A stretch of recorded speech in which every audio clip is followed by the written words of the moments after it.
Good afternoon, everyone. Today we are going to talk about idiopathic thrombocytopenia. And to do the justice to the topic, we've chosen Dr. Meenakshi. Everybody knows about her.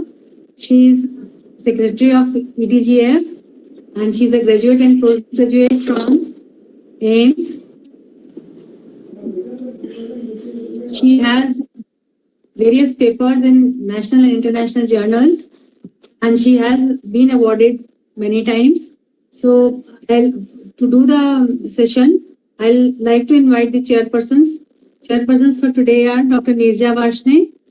Neerja Varshney is an old member of EDGF. Everybody knows about her. Presently, she is a consultant at Cloud9 Hospital, Parpadganj. And she also has many papers in various journals.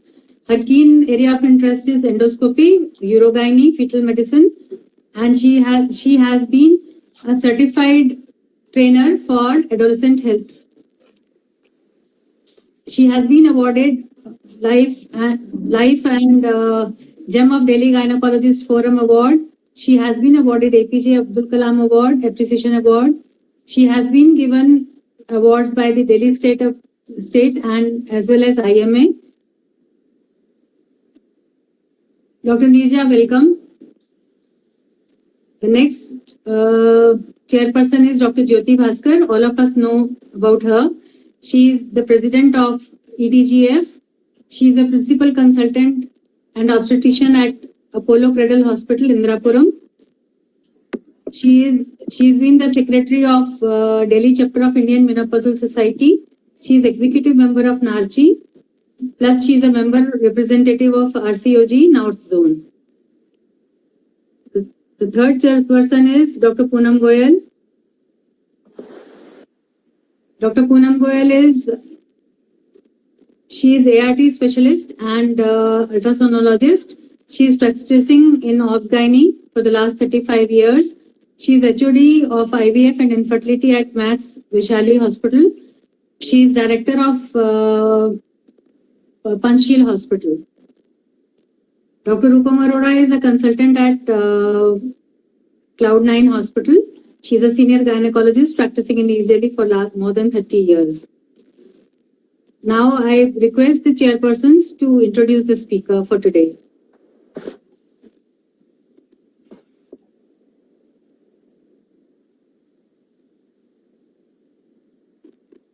Dr. Jyoti Bhaskar ma'am is busy in emergency cesarean, so she will join whenever she can. I just seen the message. I think Dr. Neerja is there. Dr. Neerja ma'am is there. With your permission, ma'am, can I just share my screen and go ahead with the presentation? Please, ma'am. Yes, ma'am.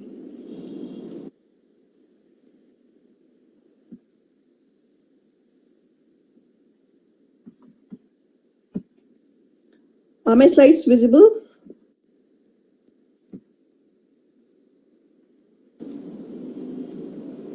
Good.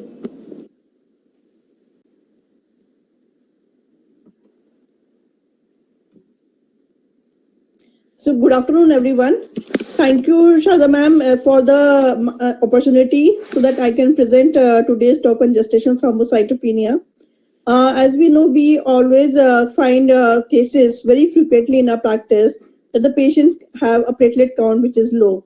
And then we should be knowing how to go about it, what is the workup of these patients, and what are the things which we need to know as a practicing gynecologist. So my talk is going to be very basic and to the point as far as the gestational thrombocytopenia is concerned. I came across for my talk two very nice articles. It's a ACOG Practice Bulletin published in 2019 and then Blood and Hematology 2017. It's basically an American Society of Hematologic Education program. So these have provided very good documents for a practicing gynecologist how to deal with gestational thrombocytopenia. So we know that thrombocytopenia occurs in almost 5 to 10% of the women during pregnancy or immediate postpartum. Most commonly, it is incidentally diagnosed, but it can also be a biomarker of a coexisting systemic or gestational disorder. Gestational thrombocytopenia accounts for 75% of all cases of thrombocytopenia in pregnancy. And this is the ACOG 2019 boxes there of all the various causes of thrombocytopenia in pregnancy. And we see that gestational thrombocytopenia is on the top, followed by the hypertension in pregnancy, which, most commonly preeclampsia or the HELP syndrome, primary immune thrombocytopenia, secondary immune thrombocytopenias, antiphospholipid syndrome, SLEs, autoimmune diseases, infections like HIV, hepatitis C virus, CMV, H. pylori infection, or even drug-induced thrombocytopenia. Some drugs like heparin, antimicrobials, anticonvulsants, analgesic agents can cause low platelet counts. Other systemic conditions can also be associated like DIC, thrombotic thrombocytopenic or HUS syndrome, splenic sequestration, bone marrow disorders, nutritional deficiencies, congenital thrombocytopenia. So among all the various causes, we should be knowing the most common causes and how to deal with the workup of such patients. This is a very interesting graph. It shows the basically the distribution, the prevalence of the causes of thrombocytopenia based on trimester of presentation and as well as the platelet count. The size of the circle is basically in proportion to the prevalence of the thrombocytopenia. Most common thrombocytopenia occurs in the third trimester, which is shown by the largest circle.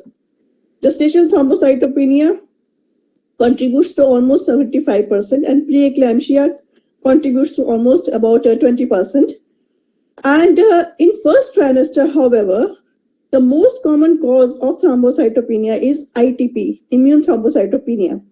While in second trimester, 50% are due to gestational thrombocytopenia and 50% are of various causes.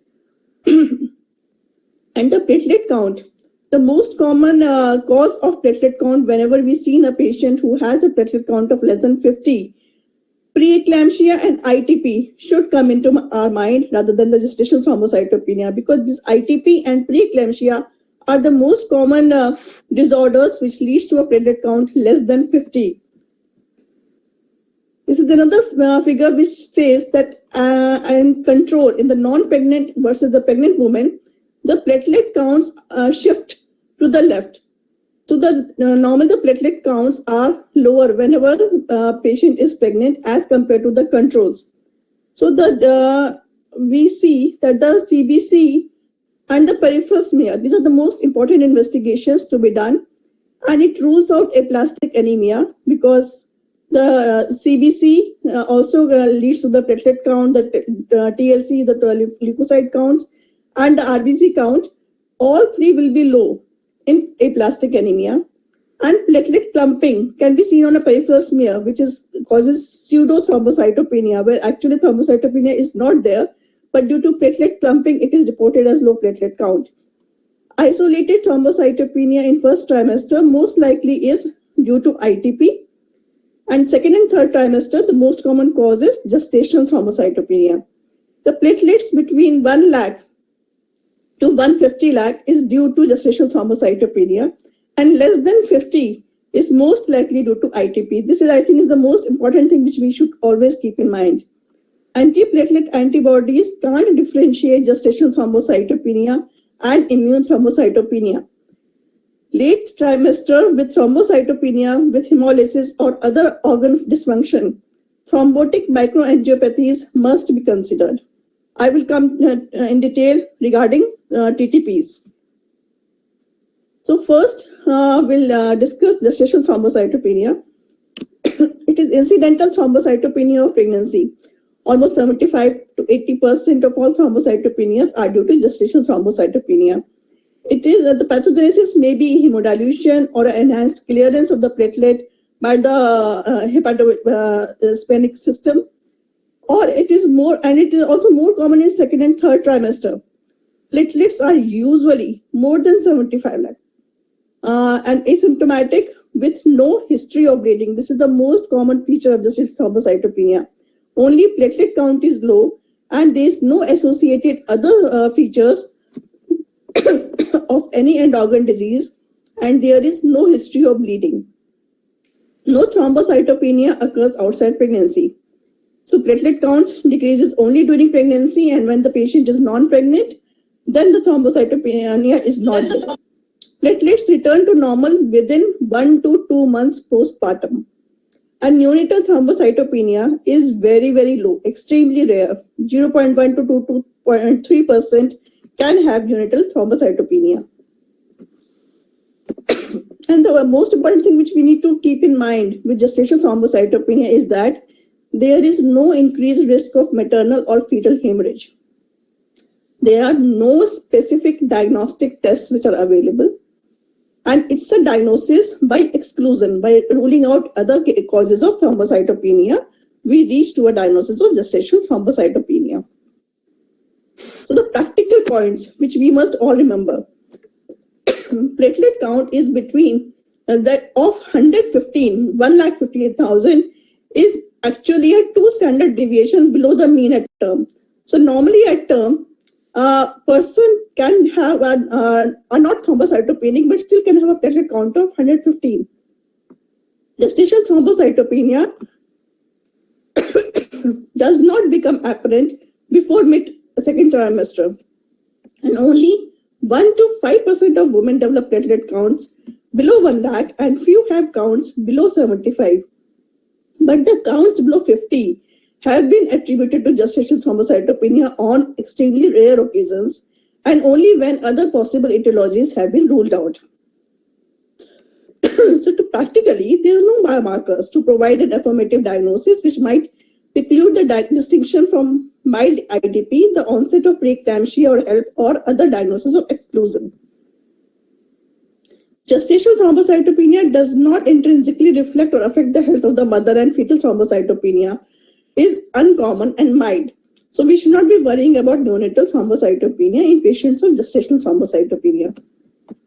And also, gestational thrombocytopenia does not respond to IV immunoglobulins or the corticosteroids which have been tried, especially when gestational thrombocytopenia was severe, so as to compromise the epidural anesthesia or delivery.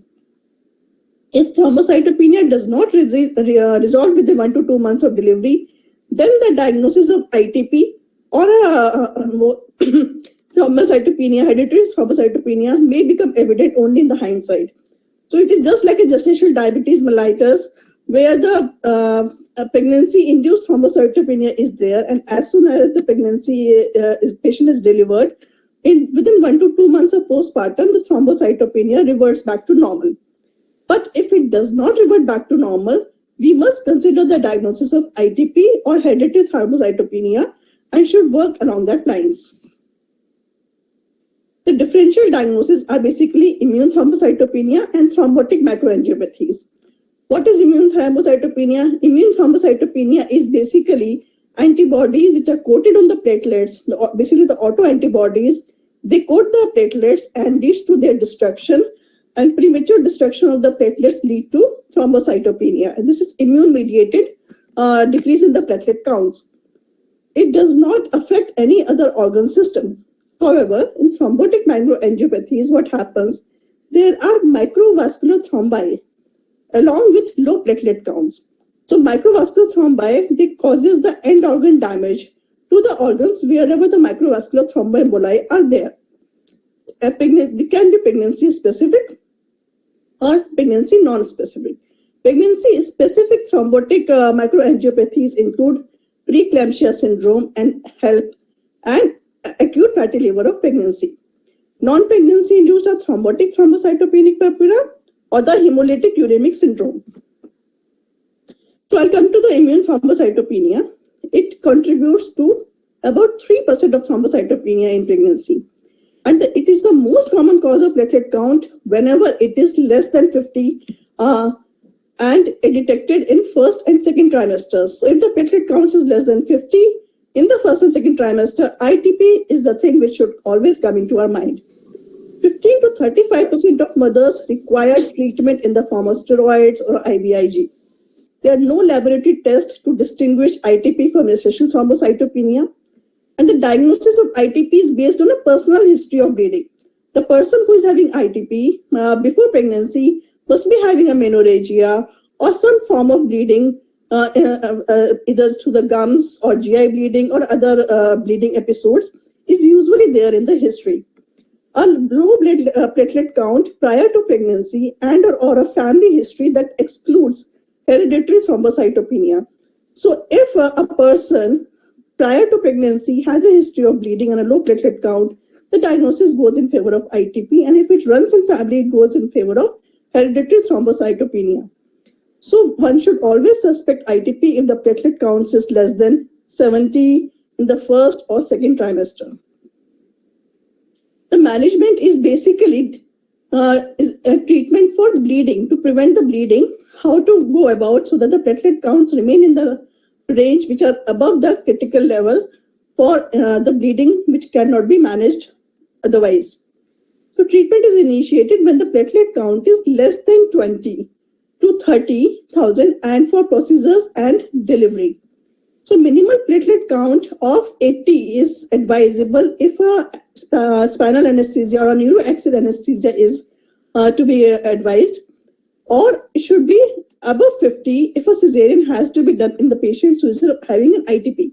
So our goal is to maintain a platelet count above 20 when no procedure is required, and if a cesarean or a spinal is required, platelet count should be above 80,000. The treatment is basically by oral prednisolone. Corticosteroid is the most commonly treatment which is advised for patients with ITP. If a person is not responding to the corticosteroids, then an IVIG is usually administered. Platelet transfusions are reserved for emergency uses, like if the patient is bleeding or if the patient is planned for a procedure but the platelet count is low. Only in such situations platelet transfusions are recommended, because the half-life of platelet is 48 hours. The platelet which we transfuse in patients with ITP are rapidly coated with the antibodies and cleared away from the circulation. And we must also keep in mind that the high-dose corticosteroid, especially in the early trimester, can lead to cleft lip and palate. It can also lead to preterm labor and gestational diabetes mellitus in the pregnancy. So the main goal in ITP is to maintain platelet counts above 20,000 for prophylactic intensity anticoagulation and above 40 for therapeutic intensity anticoagulation, and above 80 for when our neuroaxial anesthesia is required. So other therapeutic options like cytotoxic agents, cyclophosphamide, immunosuppressive agents like azathioprine and rituximab are not evaluated in pregnancy, and they have adverse fetal effects. Antifibrinolytics like EAC and tranexamic acid have been used as an adjunctive treatment for bleeding in thrombocytopenia in case reports, but the efficacy is not really proven. Serial platelet counts are recommended in each trimester in remission or more frequently near term. And if we have a patient with ITP, we should always avoid NSAIDs, and we should avoid any kind of trauma to such patients. And if that patient requires a thromboprophylaxis, it should be given as per standard protocols. The neonatal management. In patients who are having ITP, the neonatal thrombocytopenia can occur in patients in a basically proportion of 1 to 5%. So maternal treatment with steroids and IVIG does not prevent neonatal thrombocytopenia. It's not like that. If the maternal platelet counts are maintained by steroids and IVIG, that it will prevent neonatal thrombocytopenia. That will not occur. There is no correlation of maternal and neonatal platelets also. So if the maternal platelets counts are very low, it does not mean the neonatal platelet counts will also be low, or vice versa. There is no correlation. And about 1 to 5% of neonates are born with platelet counts which are less than 20,000, and up to 5% to 15% require therapy. But intracranial hemorrhage seen in less than 1% of ITP pregnancies in neonates. So neonatal thrombocytopenia is more commonly seen in post-splenectomy mothers or siblings with thrombocytopenia. So the neurological evaluation with ultrasound is usually recommended if the cord platelets are less than 50. Determination of fetal platelet count to decide mode of delivery is not recommended. So it's not recommended that we need to know the cord platelet counts before we need to decide whether the patient should be left for vaginal delivery or a cesarean needs to be done. Immune thrombocytopenia or neonatal thrombocytopenia, we must know that 5 to 15% require therapy for neonatal thrombocytopenia, and we must avoid operative vaginal delivery. So we must not be applying any forceps or ventouse in patients with ITP who are delivering until and unless it's absolutely negated, and they should be converting to a cesarean section rather than a instrumental delivery, because they can have an intracranial hemorrhage, which obviously will affect the neonatal outcome.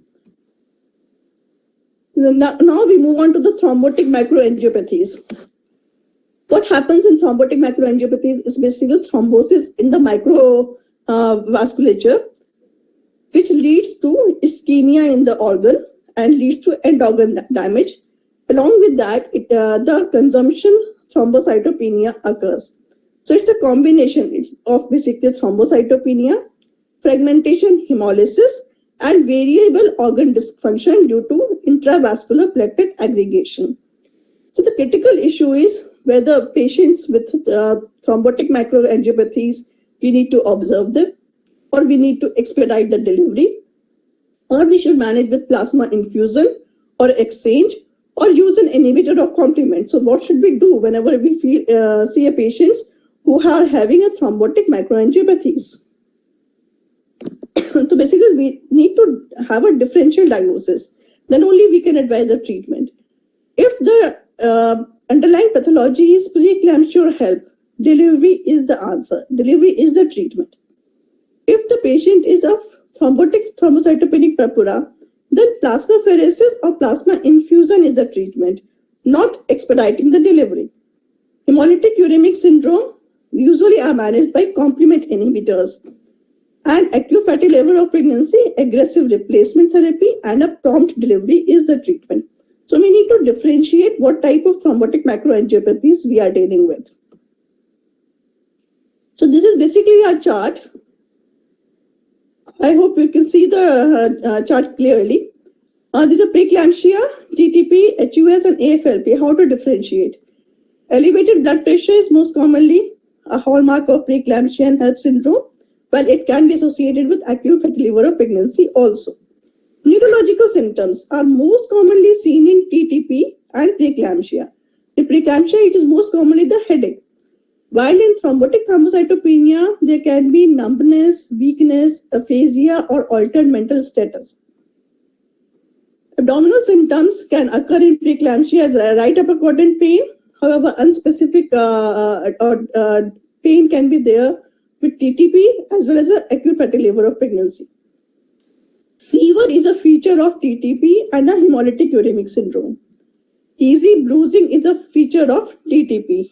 And thrombocytopenia levels are very, very important in differentiating, as less than 20 platelet count are commonly seen in TTP, and in hemolytic uremic syndrome, it's usually in the range of 80 to 100.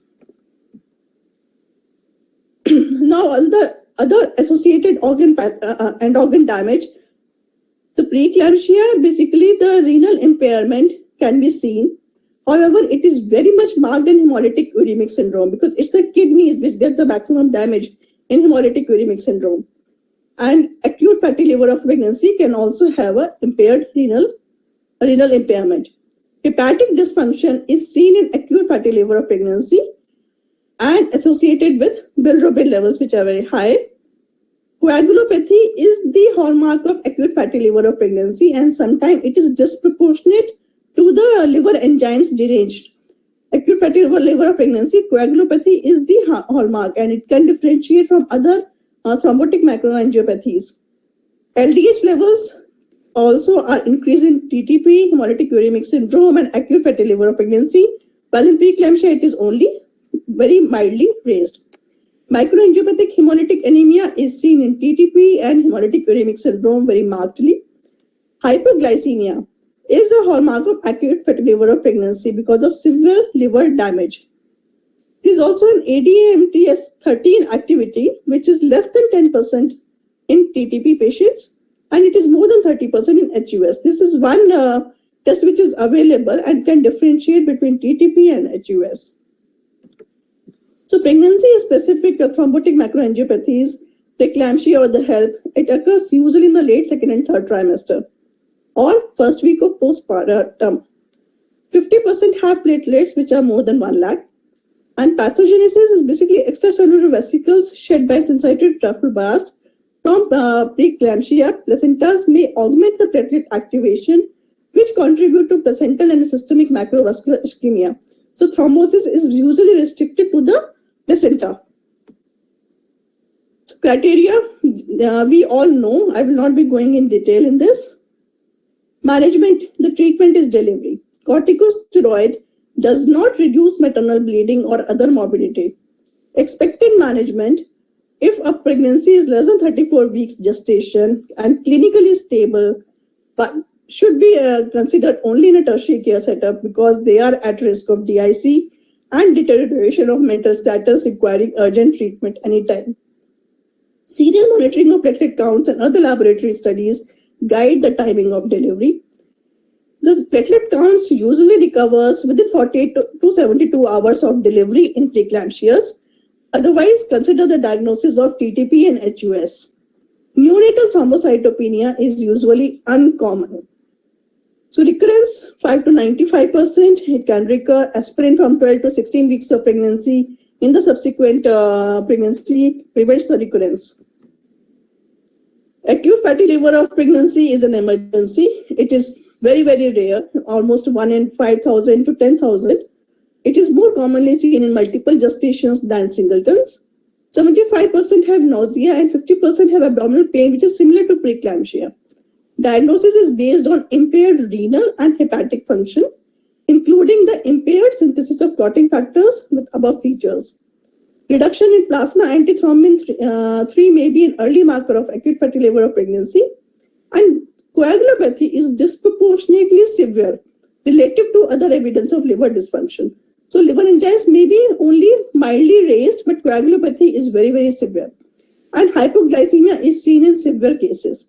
Severe thrombocytopenia is infrequent. It's not very common to see platelet counts which are very low. So the pathogenesis is basically the autosomal recessive fetal inborn error of mitochondrial fatty acid oxidation. It's an inherited defects, autosomal recessive, in the LCHAD deficiency, and is identified in up to 20% of the affected fetuses. So the accumulation of the metabolites produced by the fetus or the placenta is hepatotoxic for the mother. There's a 25% chance of recurrence in the subsequent pregnancy. So management is basically stabilize the mother and prompt delivery indicated irrespective of the gestation age because it is very severe and a mother can deteriorate very rapidly. Aggressive replacement with packed red cells and fresh frozen plasma is indicated. Antithrombin 3 concentrate and platelets may be useful in severely affected mother. So classically, the thrombotic thrombocytopenic purpura is a pentad of thrombocytopenia, fever, neurological abnormalities, renal impairment, and hemolytic anemia. It can be antibody-induced or acquired thrombocytopenic purpura, which can occur in 1 in 2 lakh pregnancies, 200,000 pregnancies, and 10% acquired, and 25 to 50% of congenital present first time in pregnancy. And there is no history prior to pregnancy in such patients, though it is very, very low. Features usually overlap with preeclampsia if present near term. So differentiation is a must. Normally the TTP present in first and second trimester with thrombocytopenia, and if they present later near term, then differentiating from preeclampsia can be difficult. Diagnosis usually occurs by very low platelet count. Normally less than 20 platelet count is not seen in preeclampsia, but it is seen in thrombotic thrombocytopenic purpura. And neurological dysfunction, weakness, numbness, aphasia, or an overchange in mental status is very commonly seen. It may also be accompanied by fever and renal impairment. Markedly elevated LDH and feature of hemolytic anemia is usually seen on smear which is similar to seen in preeclampsia. The management is plasmapheresis for acquired TTP or a plasma infusion for a congenital TTP.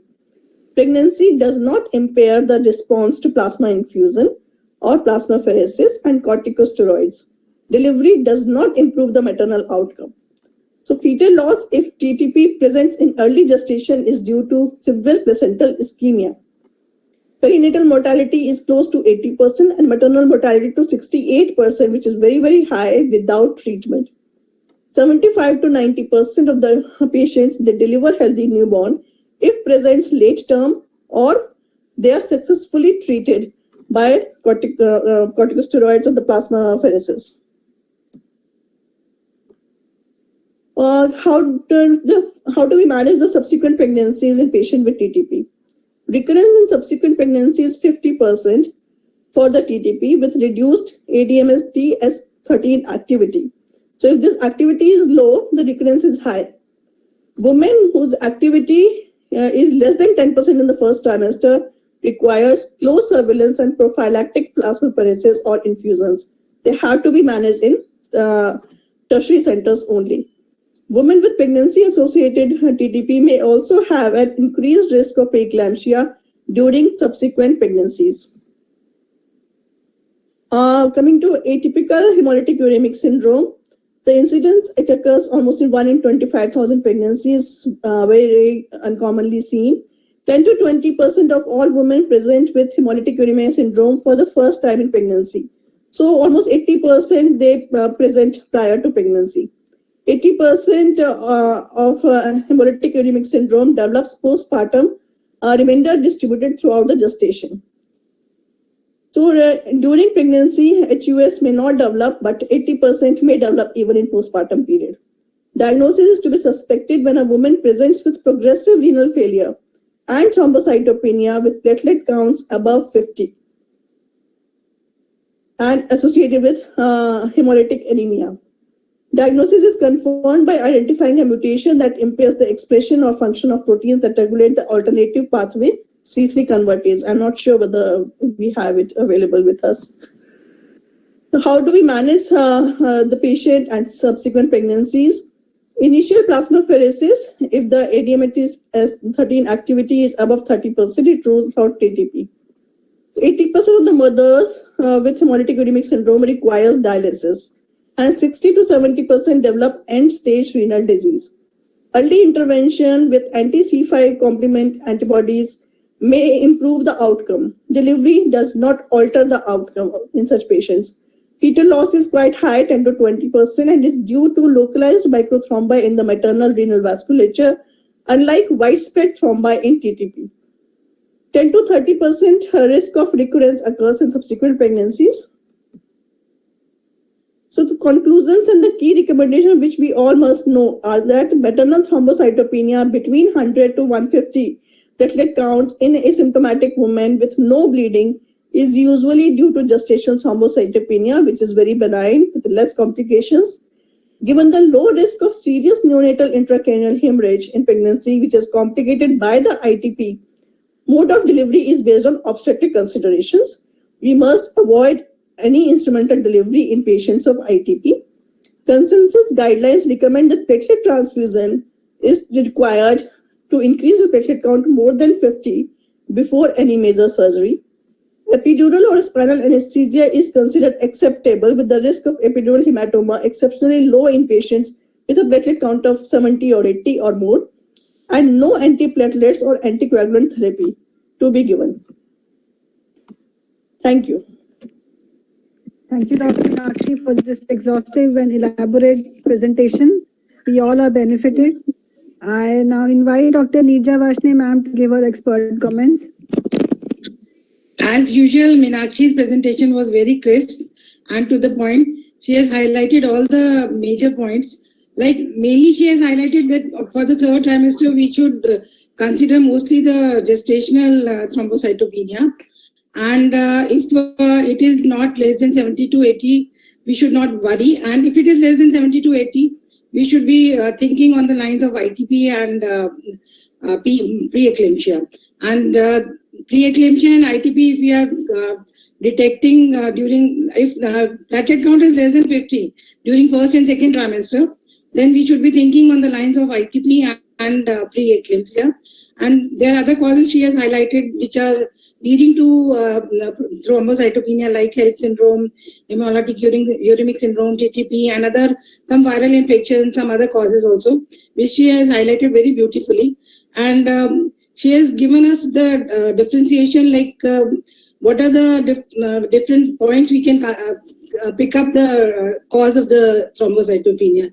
Like for acute fatty liver, we can think of hypoglycemia, and for TTP, we can think of LDH. All these things she has very beautifully highlighted. And the role of corticosteroids and intravenous immunoglobulin is mainly in ITP, not in other disease, in other causes. So we should be considering steroids and IVIG only in these cases. And that too, we have to be very cautious in giving corticosteroids if we are giving in first trimester, like because it can cause many congenital anomalies, and it can also otherwise lead to gestational diabetes, hypertension in the pregnant mother. So these are the things she has beautifully highlighted. And we have to consider not giving platelets unless it is really required. Like we have seen many cases of gestational thrombocytopenia in my career, and mostly we used to, like she has highlighted, 70,000 to 80,000 was the cutoff. And if, because I have not worked in a tertiary center, so if the thrombocytopenia was at the level of 70 to 80, we would generally refer such patients to the tertiary center, because giving epidural or spinal in such cases was very risky. So the anesthetists, they used to tell us, ma'am, please refer these patients, because managing such patients was difficult. And moreover, she has very beautifully highlighted that we should not bother about thrombocytopenia in children, like newborns, I mean to say. Intracranial hemorrhage and these things are very rarely seen. And in ITP also, if we have a patient of ITP, the indication for cesarean should be an obstetric indication, not a fetal indication. Like we should not be worried about the fetal intracranial hemorrhage and all. So as usual, her presentation was very crisp and beautifully presented. There is no doubt about that. Thank you, ma'am. I would like to share one more thing. I had one patient who was basically primary gravida, and her platelet counts were between 60 to 80 on 2 to 3 occasions. And I just palpated on abdomen, and I did find a spleen. I got a workup, and it was a hepatosplenomegaly, and it was a cirrhosis of liver with hepatosplenomegaly leading to thrombocytopenia. So we must look for all the other causes of thrombocytopenia also. It can be drug induced, it can be viral infection induced, or it can be an ITP and a TTP. And the most important thing is, if it is first trimester and a platelet count less than 50, it's an ITP, refer the patient to a tertiary care center. If it's a second and third trimester, we must differentiate whether it's a preeclampsia or a gestational thrombocytopenia. Usually a platelet count of above 80, or most commonly 1 lakh to 150, is usually gestational thrombocytopenia. Don't worry about it so much. It's a benign condition. Follow the patient by serial platelet counts. Don't do unnecessary cesareans to prevent neonatal thrombocytopenia in such patients, because it is very rare. But do follow these patients after 1 to 2 months of postpartum. Even gestational thrombocytopenia, it can be pictured, can be like that. But later on, subsequently, if the thrombocytopenia persists, then we have to think in terms of TTP or other causes. So we have to involve the physician, especially the hematologist, if the platelet count is less than 80, I think. That should be the clear take-home message. What is the role of splenectomy if IVIG and steroids are not working in ITP? Do we recommend that? Yes, ma'am. ITP is splenomegaly, and if it's basically it's not responding to the steroids, requiring a high IVIG, the splenectomy is recommended. And even in second trimester, it can be safely, surgery can be done for such patients. Thank you, Dr. Meenakshi and Dr. Vashni, ma'am. If Dr. Shardar, ma'am, would throw some light on the topic. Ma'am, your expert comment. Sharda ma'am. I think Meenakshi has covered it very well. We must differentiate idiopathic thrombocytic purpura. And in fact, everybody gets a CBC done these days, and everybody's mind goes to the platelets. And the critical and a safe level to work with is 75,000. And if it is there, tertiary hospitals have come up now these days. If it is an idiopathic, I will say that safely things can be managed. There is no problem. But naturally, if you find so many other features, the kind of ferocious diagnosis Meenakshi has highlighted, one thing they are as such very rare. And the composite picture is such that koi bhi ordinary gynecologist pata kar lega ki something is wrong with my patient, and they will definitely refer them in the right time. So this is what I wish to tell you about this. We find in routine hysterectomies also, sometimes you find the platelet count is low. Then you work in a safe limits. Safe limits is, anything between above 75. Even the anesthetists don't get tests. But one thing is clear that in such cases, spinal anesthesia and epidural anesthesia to be avoided. So they do it general anesthesia as such in such patients. This is what it is, I can say. Thank you, ma'am. We have Dr. Poonam with us. Ma'am, your expert comments on the topic. Dr. Shobha wants to say something. He wants to say something. Okay. Dr. Shobha, Shobha, ma'am. unmute. At the beginning, when we were very few people, I was Dr. Kharab ho raha tha, so she could not hear. I have a patient with the and she came now recently she's having a history of urticaria. So I thought hemoglobin C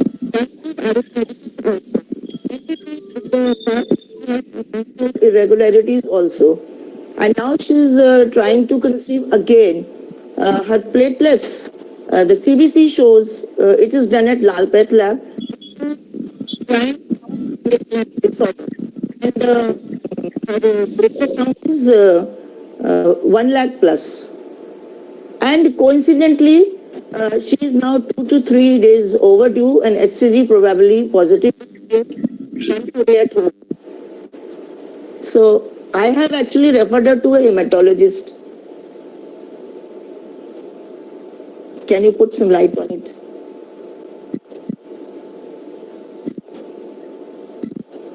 pregnancy तो आप ही देखोगे, haematologist क्या करेगा? About the platelets, I'm talking.